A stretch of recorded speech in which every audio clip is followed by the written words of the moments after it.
I think first and foremost, being a district administrator, I've always had the strongly held belief that nothing is going to be successful at the building level without the support and leadership of the site-based manager, the building principal.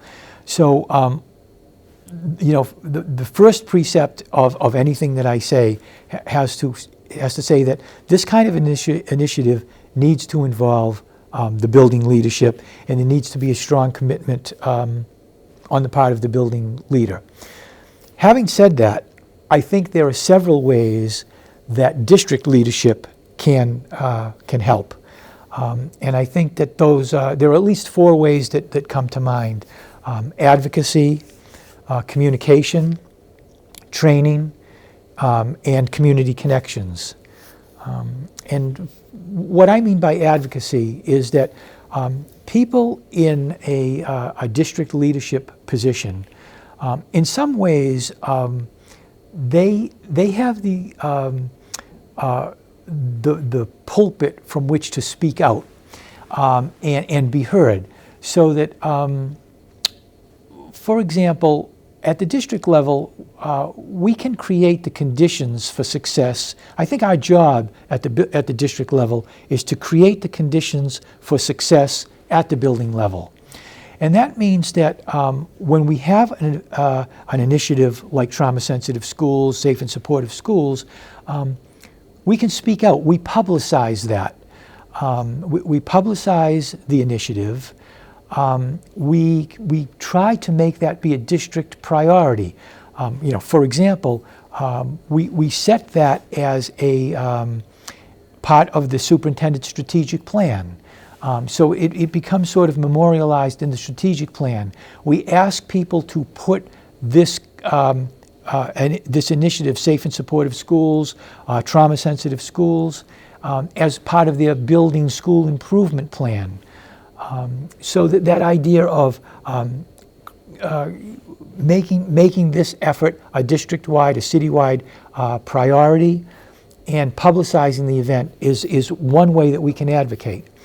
Another way that we can advocate is by seeking resources that can be used at the building level. So that might be to allocate local funding, and that's always a challenge in terms of budgetary constrictions that we deal with in these days, and obviously working with our grants management office to seek new areas of funding in order to promote this initiative, because financial resources, human resources are in many ways the key to success in this area.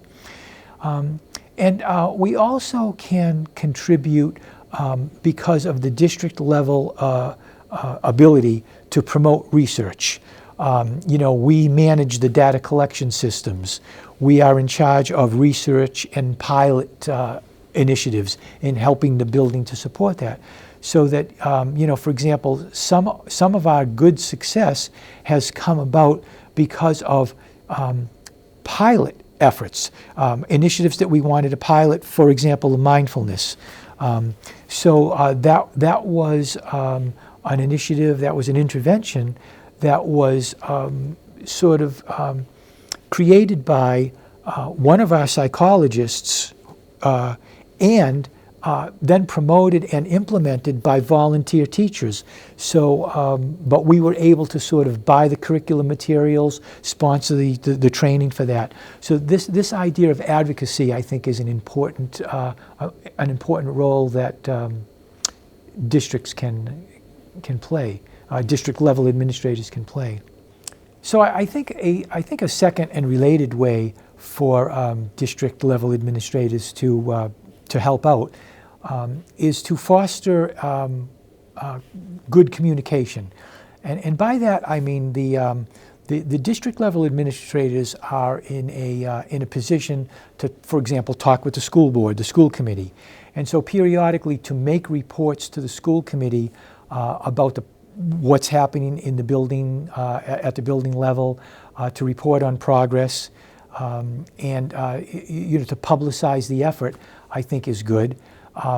We also have a district management team called the executive team, and I think most districts have some version of an executive team, and I think that's good because it fosters communication across departments, so that when an initiative is going on in a building, I think obviously that's one way to look at it, but it's also important for the district to realize that should somehow involve various departments that deal with more specific subgroups, so that to sort of increase the crosstalk and the articulation with, for example, the special education department, the bilingual department, maybe Title I, is to sort of deepen and enrich the knowledge base district-wide. And I think that to coordinate efforts not only within the building but across departments is a valuable function of district-level administration. And beyond that, to sort of coordinate communication with the statewide with the Department of Education. So, for example, we've reported on our efforts to DESE. We have interfaced with other school districts. Brockton, at this point right now, is one of 9 school districts on a statewide commission that is sort of spearheaded by the Rennie Center and Transforming Ed to examine social emotional learning. And those 9 districts are, sharing and, hopefully sharing information that will become valuable on a statewide level. And certainly our district administration, myself being one of those people, I'm sort of happy to coordinate our efforts with other districts. And I think there's a synergy that comes from that, so that communication, both internal and then external to our own district, is, I think, a key to broadening this effort, deepening this effort, and ultimately making it gain traction and be more successful. A third thing that comes to mind is simply the idea of training and professional development. So as I referenced earlier, when Brockton partnered with Lesley University and TLPI, we have developed a sequence of trauma-sensitive courses. There are currently 4 courses in the sequence. They actually can lead to a certificate on the impact of trauma on learning. And Brockton, for several years now, has been trying to deliver those courses as widely as possible within the district to simply deepen the knowledge base. We found that over the years, so many initiatives that have come out of ed reform have been focused on implementing a specific program with set rules. And we, of course, do not see the trauma-sensitive initiative as a set program that ought to be manualized, and then teachers can simply follow the recipe and implement it. In our opinion, ultimately that leads to a de-skilling of teachers. And we have taken exactly the opposite approach. We want to deepen the expertise of teachers because we feel that that's where the success of this initiative will ultimately be made. And so we foster teacher leaders.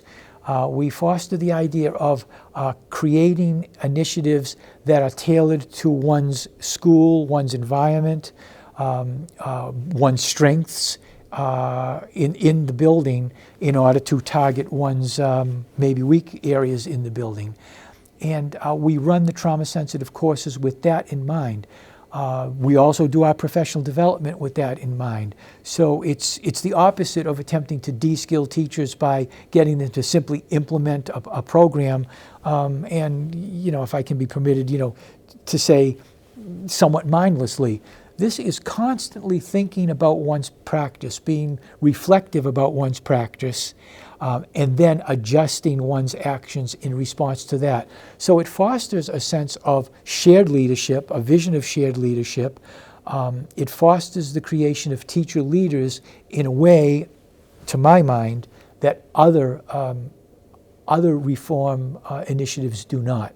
And so that's I think, particularly, I think that is something that district leadership can do in a very powerful way with that mindset, because I think it's district leadership that has oftentimes done the opposite, and then maybe made an effort not as compelling as it might otherwise have been.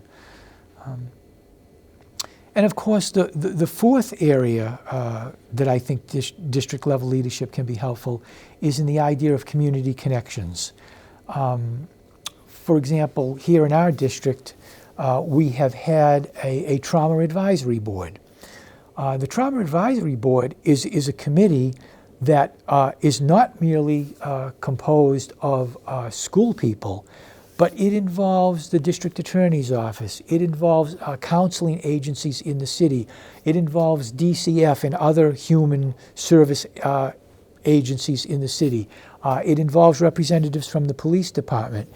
And what we have tried to do with that district-wide, community-wide committee is to cast the initiative of trauma-sensitive schools as not only a school-based initiative, not only a district-based initiative, but in fact as a community-wide initiative.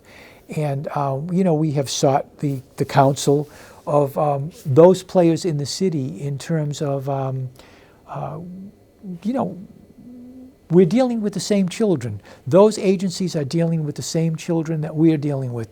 The children that are in our schools from 8 to 3 or 8 to 4 oftentimes then go to the Y or involved in with one of our local counseling agencies, or are known to the district attorney's office. We need to sort of coordinate our efforts so that there is a common language community-wide. So we've done that. We have had professional development for not only our professional staff, but for our paraprofessional staff. So we've done training with the education assistants, with the lunch people, with the custodians, with the bus drivers, trying to raise the level of awareness of trauma-sensitive, complex trauma and the initiative of trauma-sensitive schools to a much wider, broad-based audience, including certainly parents. We have had partnerships with the district attorney's office that I referenced before. We have had partnerships with the police department where we have gotten information from child witness to violence, domestic violence calls that maybe we have been able to, without compromising confidentiality, we've been able to make our school counselors aware so that when something happens on the weekend or during the evening, when that child shows up in school the next day, people know what that child is carrying into school, something that may have happened in the community, something that may have happened at home. And children, as we say, bring into school a lot more than what they're carrying. They're carrying into school a lot more than what's in their backpack.